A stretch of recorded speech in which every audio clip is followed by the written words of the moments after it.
Hey everybody, we wanted to do another update real quick. I just got my passport back in the mail. So I had to sign an affidavit saying that I was joining in on the lawsuit against the Trump administration to get my gender marker corrected on my passport. So I had a passport, it had a female gender marker because I was assigned female at birth, and I wanted it corrected to male so that we could more safely travel around Europe with my passport. So I just got it back today. We thought it was going to be a close call on timing, but we've got plenty of time. We had it expedited. Even though they said that it wasn't expedited, it came in a decent amount of time. So I'm just glad that I have it in hand now. Yeah, it only took about probably a month to get. Yeah, it was about a month. Because it was about 2 weeks when you sent it in, and then they sent back a letter saying you have to sign this affidavit statement. We need the supporting documentation, and they sent it to us. It was just like this Word document you had to sign. Yeah, it was fine. Like I didn't even have to find it and print it off. They sent me the affidavit. I just signed it and then mailed it back. So yeah, I'm happy that I have it. I'm happy that it's correct. It says male now. So if I travel to any countries where it's not quite as accepted to be trans, then we're going to be safe instead of having to kind of out myself every time that I show someone my passport. So speaking of safe places, we're having to kind of really be careful about where we go.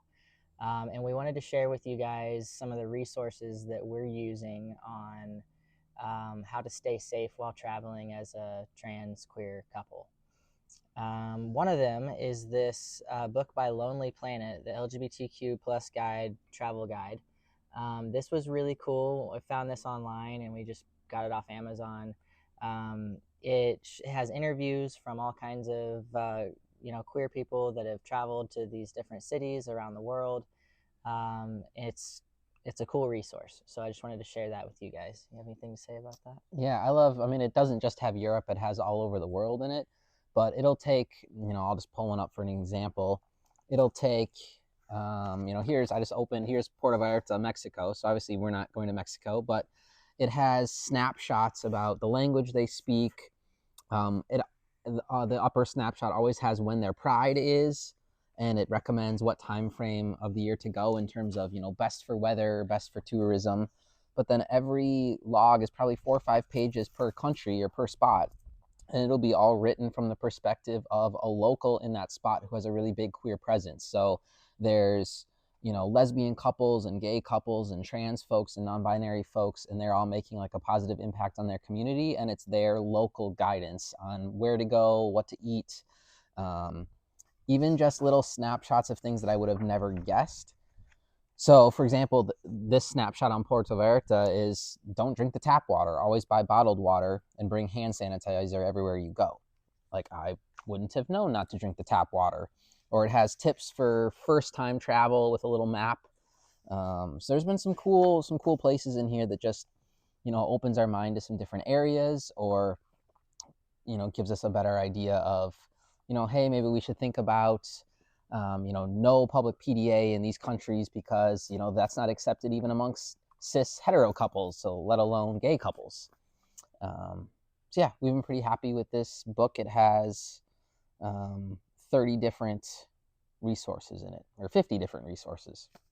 And then the other ones we're going to show you are some different online resources that we found that kind of map out a lot of the different countries and rank them on a scale of 0 to 100 for safety. So we'll go into that now. Here are those two other websites that we talked about. This is called rainbowmap.ilga/Europe. So this only covers Europe. And what they have here is they have a color-coded area of all the countries with dark green. Over here on the left, we can see dark green is the highest at 100%, all the way down to red, which is 0. So if we're looking at a map of Europe, Spain is obviously great. Spain is the dark green. That's what we want. Iceland is another one that's top tier. And then we can see all of the Scandinavian countries are great. France, Germany also. And then, yellow or average, they consider the UK. Now, the US isn't on this because it's not in Europe, obviously, but we would guess that the US is probably about in the yellowish, green to yellowish region on the map. And then, as we get into the darker colors, the oranges are, not the greatest for us, and red is like you will die going here. So let's not go to the reds.